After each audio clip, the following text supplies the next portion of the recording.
வணக்கம். I am doctor கண்ணாதேவி.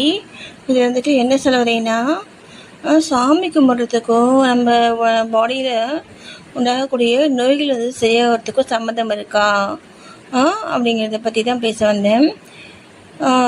சம்மந்தம் இருக்கா அப்படின்னு கேட்டிங்கன்னா கண்டிப்பாக இருக்குது.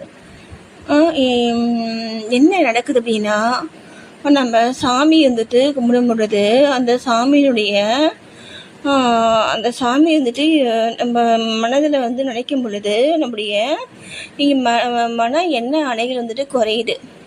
ஓகேங்களா? அது மாதிரி வந்துட்டு குறையிறதுனால நம்முடைய மனம் வந்துட்டு அந்த இறைய ஆற்றலோடு வந்து இணைந்து செயல்படுது. ஓகேங்களா? அந்த மாதிரி செயல்படும் பொழுது என்ன நடக்குதுன்னா, நம்ம பாடிக்குள் இருக்கக்கூடிய இறைய ஆற்றலுக்கு வந்துட்டு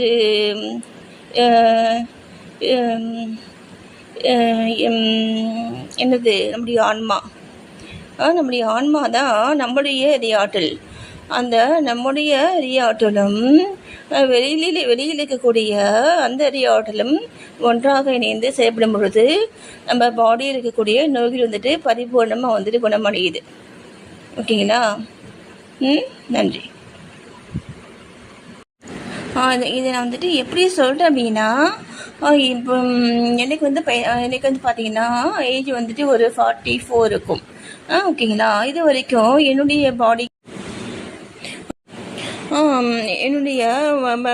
பிளட் ரிப்போர்ட் பார்த்தீங்கன்னா வந்துட்டு நார்மலாக இருக்கும். ஓகேங்களா? இதுக்கு காரணம் பார்த்தீங்கன்னா